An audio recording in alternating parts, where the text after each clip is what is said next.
Hi ladies, it is Mona. So today I want to talk to you guys about triggers. And it was brought up because I saw the comment that Danielle made when she saw the word bad in relationship to her food.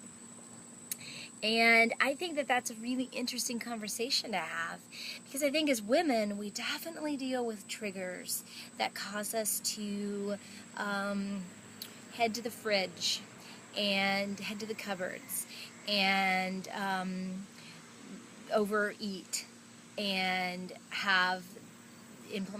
go back to the habits that got us sometimes to how we got here in the first place.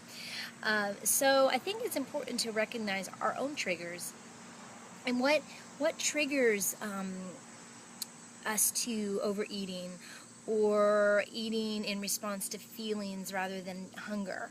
And I think that one way to increase our self-awareness is just starting to take note of the reasons why we eat, and maybe even keep a journal of what causes us to go for the things that are unhealthy for us, causes us to overeat, what causes us to snack, and identify what those things are, and think about the emotion we're dealing with before we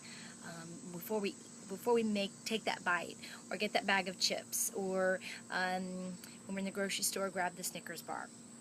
And so I think it's, at least for me, I know that, and I shared with you guys the other day, triggers for me to overeat are definitely being very tired, being exhausted, and anxiety. Those two things will cause me to reach for an unhealthy meal, or honestly, for me, to just skip meals altogether.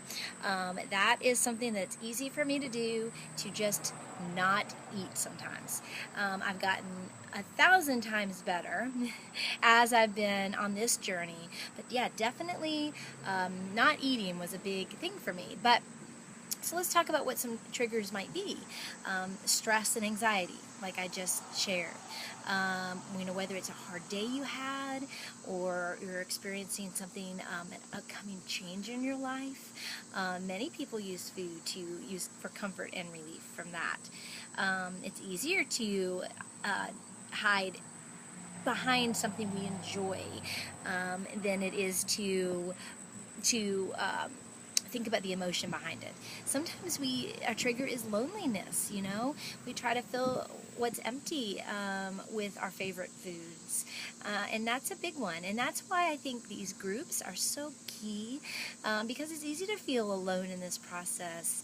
Our family, our friends don't often support us in this journey.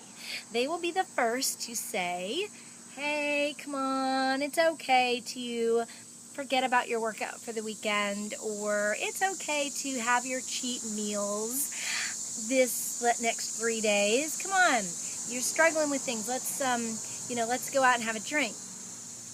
And it's great to spend time with your family and friends, and that could be absolutely a way to, have fun and ease any loneliness you're dealing with. But it's also important to know that they won't be the first people that will support you in this journey, and it's unfortunate to say, but it's true, because they're not on your journey. So loneliness, I think we have to use our group for support, because we're all in the same boat, you guys. So if you're feeling lonely, if you're struggling with that, reach out to us.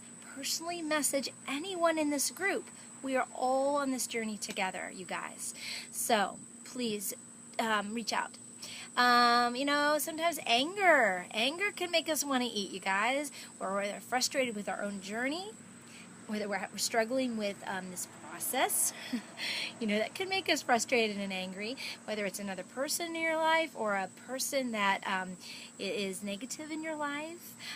Sometimes whether you don't want to confront that situation head on, so we turn to food.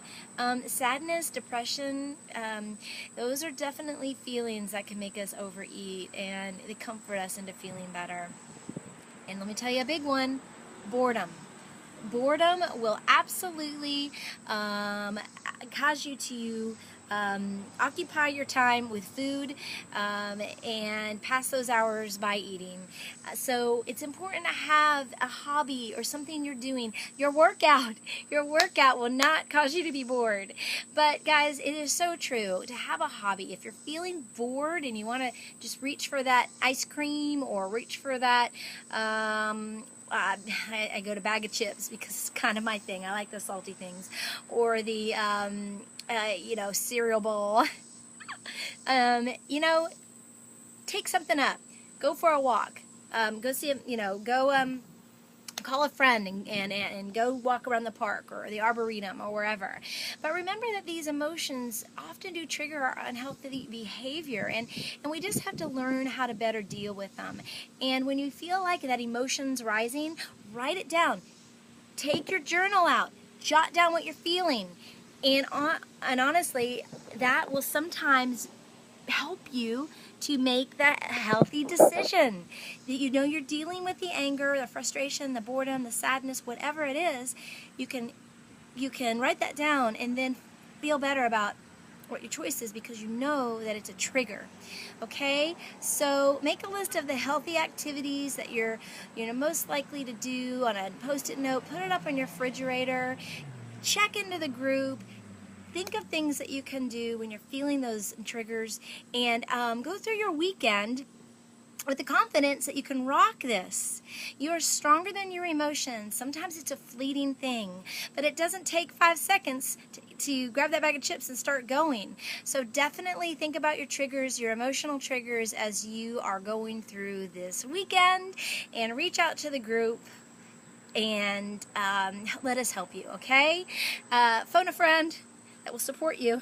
Message any one of us, okay? So rock out your Friday, Flex Friday, get it done, and let's see what tomorrow brings, okay? Have a fantastic weekend, you guys. Recognize the triggers and stick to your plans, okay? All right. Blessings, guys. Bye.